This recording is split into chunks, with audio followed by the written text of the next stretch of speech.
In recent months, Netflix has had to change course and cut costs. Netflix has just released its new audience figures for the last quarter, and they're not especially good. How Netflix lost its edge to Disney+.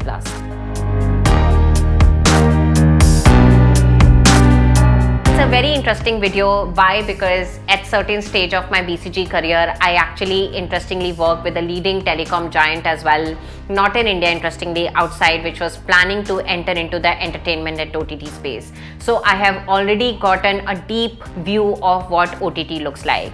And I am someone who fell in love with entire House of Cards series. But in this video, we are going to be doing a lot of due diligence, a lot of number crunching, and a lot of analysis why Netflix is losing its shine to Disney+. And with that, of course, feel free to hit on the subscribe and the notification button so that you get notified whenever I'm starting new series and whenever I'm uploading series. So first thing first, let's talk of stats. Netflix is currently sitting at 221 million subscribers. Interestingly, it lost 1 million subscriber in Q2 2022. On the other hand, you have Disney+, which is sitting on 152 million subscribers, and it gained 14 million subscribers in Q3 2022. Netflix is in 192 countries, however, its market cap is declining. Its market cap declined by $50 billion.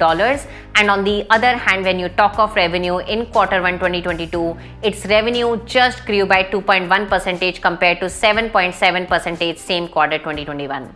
Not all things are rosy in the world of Netflix. There was a time when everyone on Wall Street was cheering Netflix just by the KPI of subscribers, but looking at how their subscribers are downfalling right now, it seems that nothing is alright in the world of Wall Street and Netflix. Let's look at how filming started, and let's move on to the entire celebrated journey of Netflix, and let's look at how Hotstar and many other interesting OTT players, especially Disney, is catching up its rival Netflix and kind of trying to outthrow it from the OTT market. As most of you know, Blockbuster was actually in the DVD movie renting business, which is when Netflix came in and it realized they didn't want to get into this entire logistic hassle, and they started this entire revolutionizing space of online streaming of movies. And that is when Netflix for the first time realized that if they have to really outshine in the world of online streaming, they have to create their own original content. House of Cards was the first one which went viral from the world of Netflix. And in fact, I've also binge watched it, and that is how a lot of users were required. But if you now look at few stats of Netflix, at least in US, is charged as $10 USD per month. Disney Plus, on the other hand, is charged at $11 per month. But do know that this is actually the non-advertised version of Disney Plus. There is an advertisement version of Disney Plus as well, which is a little less charged on a per month amount than Netflix.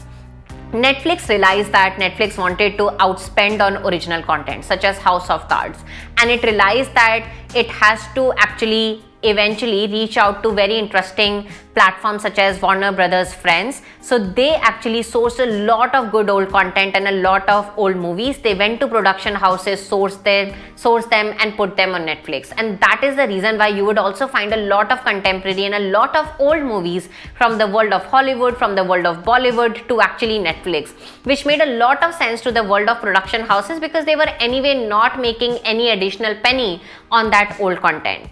But then eventually there were other players who slowly and steadily started entering into the entire world. So Amazon got into this entire world of OTT in 2017 with Amazon Prime.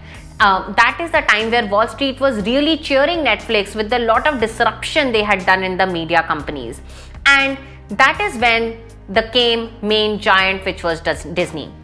And Disney realized that they wanted to take out Warner Brothers' celebrated Friends series and put it on rather Disney+. Apple TV did the same thing and they started their own shows. There was a mass exodus of old content happening on Netflix, which was generating a lot of active subscribers in the world of Netflix. There, for example, there was Criminal Minds. Criminal Minds generated 34 billion minutes of watch time. It was eventually pulled off from Netflix as well.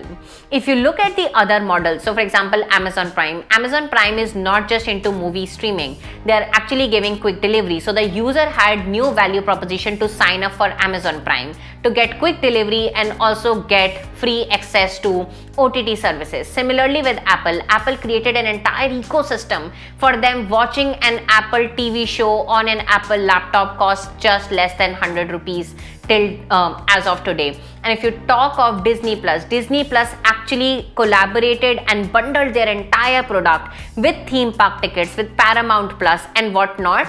So they created an entire ecosystem.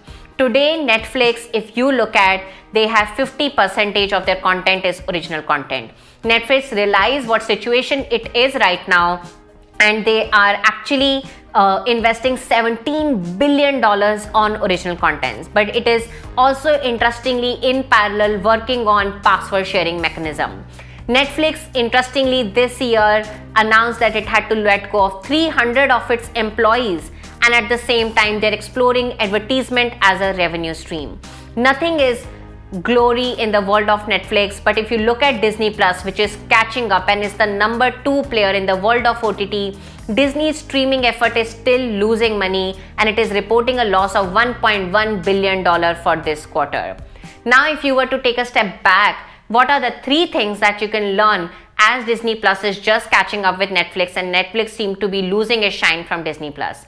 Point number 1, always look towards your back when you're winning in life. There is no harm in understanding what are the best practices of your competitors. That's point number 1. Point number 2, there is always benefit in backward integration. What is backward integration? Whatever your core supply is, keep it in-house. Not only Netflix is now realizing the value of original content and not sourcing it from production house. Even look at Elon Musk, right? The way he has actually entirely built Tesla, they build it in-house. That is the power of having specialized effort in-house on your core product. And point number 3, distribution is king. Netflix is realizing that the competitors with which it is competing right now, be it Amazon or be it Airtel in India or be it Apple globally, they all are distribution king. They all have a pipeline through which they can actually market their products or their services to the end consumer.